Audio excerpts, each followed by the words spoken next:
जिसने सारे कायनात को बनाया उसकी सजदा करो। क्या खत्म भैया? देखिए रानीगंज साहिब हमारे खत्म भैया बड़े बड़े कलाकारों के प्रोग्राम में जाते हैं। यहाँ पर उन्होंने कहा जब मैं इनको फोन से बात किया आने के लिए तो कहे कि जब तक मैं जिंदा रहूंगा आपके इस प्रोग्राम में आऊंगा, साथ में होगा। देखिए ये हुआ हिंदू जो हिंसा से दूर, हिंदू हिंसा से दूर। मैंने अपने गोविंद जी से पूछा कि इस कलयुग में सच्चा हिंदू कौन है? तो गोविंद ने बताया इस कलयुग का हिंदू जो मुर्गा मुर्गी अंडा मंडा भोगा भोगी खाता है वो पक्का हिंदू है। इस कलयुग का पक्का हिंदू, सब जो खा रहा है वो हिंदू है। देख लीजिए इस बहुरूपिया हिंदुओं का हाल।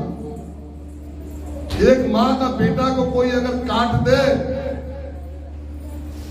तो कोर्ट कचहरी सुप्रीम कोर्ट तक आप चले जाएंगे बेटा की लड़ाई लड़ने के लिए। वो जानवर भी किसी का बेटा है, किसी का बेटी है। पत्ता पुत्ती खा के जीने वाला अनबोलता जानवर को आप अपने आजादी के दुरुपयोग पर करते हैं, उसका आहार खाते हैं, आप फिर व्रत करते हैं, पूजा करते हैं, पाठ करते हैं और आप क्या करते हैं उसके साथ? हिंदू हिंदू माने हिंसा से दूर। दया ही धर्म का मूल है, वेद कहता है, हम नहीं। जब तक आप किसी पर दया नहीं करेंगे ये मालिक आपको याद नहीं करने वाले। दया का उल्टा याद होता है। मुसलमान मुसलमान जो अपने मालिक के सिवाय, खुदा के सिवाय जो किसी का इबादत नहीं करता है वो मुसलमान। क्या गलत है? वो मुसलमान। सिख सीखने वाला, ईसाई जो सबसे प्रेम करे। इसीलिए ईसाई लोग सब स्कूल फ्री, ये किताब फ्री, ये फ्री, सेवा। ईसाई सेवा, मुसलमान मुसलमान। ये आज के कलयुग का मुसलमान नहीं जो कुरान कहता है कि मस्जिद में देखोगे टोपियां लाखों करोड़ों, लेकिन गेट पर जब ईमान पूछोगे तो शून्य मिलेगा। सच्चा मुसलमान अपने मालिक के सिवाय, अपने अल्लाह के सिवाय दुनिया में किसी का इबादत नहीं कर सकता है। क्या कुरान गलत है? बहुत पाक पवित्र चीज है, लेकिन उनको समझाने वाला गुरु चाहिए, ज्ञान चाहिए, तब समझिएगा। आप देखा देखी पूर्वजों का कर रहे, उसे समझ में आने वाला नहीं है। इसलिए आप सच्चा हिंदू बनिए, सच्चा मुसलमान बनिए, सच्चा सिख बनिए, सच्चा ईसाई बनिए। अब न हिंदू से आपको हटा रहे हैं, न मुसलमान से हटा रहे हैं, न सिख से हटा रहे हैं, न ईसाई से हटा रहे हैं। आप हिंदू है तो हिंदू रहे, मुसलमान है तो मुसलमान रहे, सिख है तो सिख रहे, ईसाई है तो ईसाई रहे। लेकिन आप चारों बन के एक मालिक के शरण में आ जाए। क्या हिंदू को यहाँ आने में कोई दिक्कत है? इस भगवान से बढ़ के तो दुनिया का भगवान है। इस ज्योति के शरण में आ जाए, आपका कल्याण हो जाएगा। आप जीवन से दुख अशांति काय हट कर रहा लाइट साधे सब सके। हम लोग माता पिता एक हो है, एक कि दो हो? माता पिता एक है कि दो? पत्नी के लिए पति एक है कि दो? और पति के लिए पत्नी एक है कि दो? अब पत्नी के लिए पति एक है कि दो? सब एक। तो हम लोग भगवान के होना चाहिए 56 कोटि एक, तो वही भगवान को मंदिर में रख दिया। इसके बिना कोई काम दुनिया का संभव नहीं है।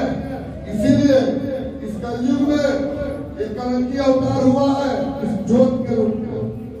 कलयुग के कलंकी अवतार सबका मालिक ज्योति गोविंद के रूप में हुआ है।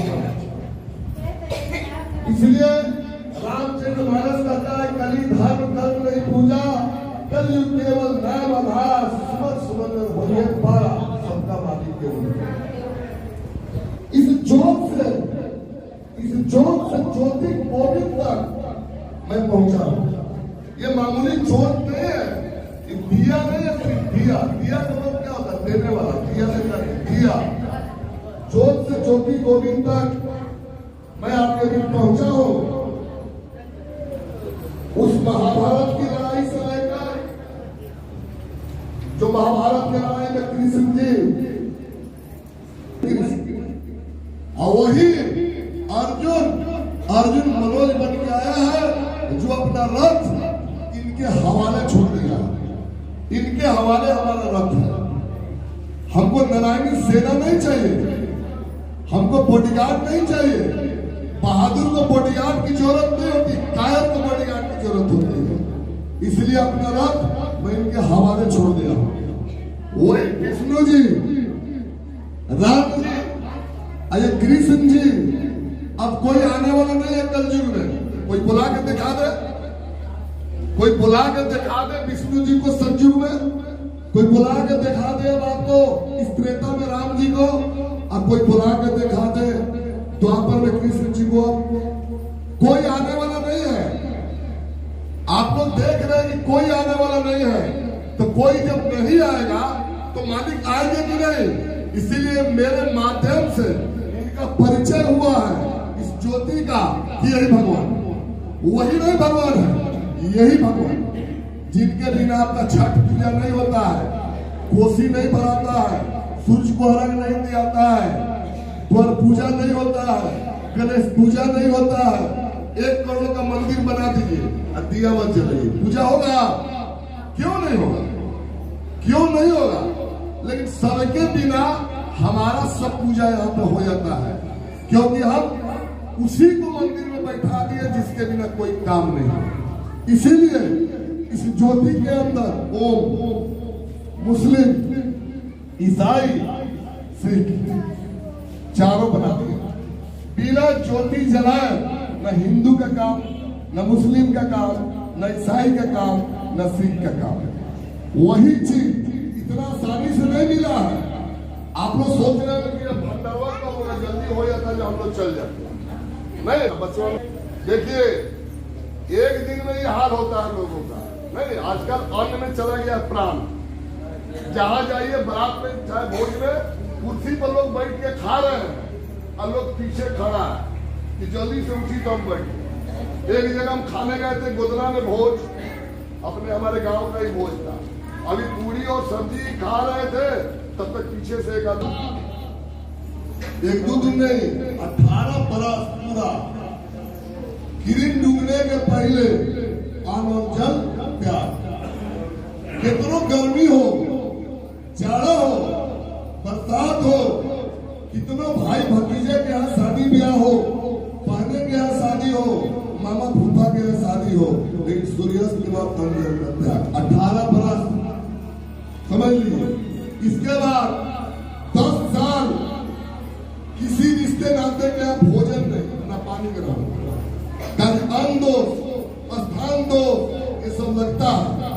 आप लोग भी खाने के पहले कहीं सोच विचार कर खाना खाइए, नहीं तो दोष लग जाएगा। जैसे दान कर्म को दोष लग गया दुर्योधन का अनाज का, पूछा गया कि तुम दान कर्म, तुम इधर ये हाथ में बोले अन्न का दोष, क्योंकि दुर्योधन ने उसका साथ दिया था और उसका वो अनाज खाया था, उसका दोष लग गया दान कर्म को। इसलिए 10 साल तक सबके यहाँ पर, चाहे मेरा ससुराल ही क्यों ना, पानी तक नहीं, कहीं जाना है सब जगह ब्याह शादी सब अपना व्यवस्था अपना बैग में साथ है। आप लोग हमारे गांव के माता पिता लोग जानते भी होंगे। 10 साल इसके बाद मैं इनकी साधना में लीन हो गया। कहते कि जवानी का रूप है 1995 के साधना में, 1998 में रामगढ़ झारखंड में मैं अपने गुरु का बेटी की शादी करवाया। मैं करवाया 9 मिनट घड़ी का टाइम लेकर 9 मिनट में शादी कराया और समाज में समर्थन दिया। इसके बाद गांव-गांव जाकर 1997 से मैं सत्संग किया। इसके बाद इनका प्रचार प्रसार करते हुए और प्रेम भरी खोज करते हुए जोत में विलीन हो गया मेरी अंतिम समाधि। कि आने का रास्ता सबको मालूम है कि माता पिता पैदा किए, हम आए हैं, अब जाएंगे कहाँ, जाना कहाँ? सब लोग आया है दुनिया में आपको माता पिता के द्वारा, अब जाएंगे कहाँ? जाने का ठिकाना कहाँ, पता कहाँ है? आप यहाँ तभी आए जो मेरा पता जानते हैं।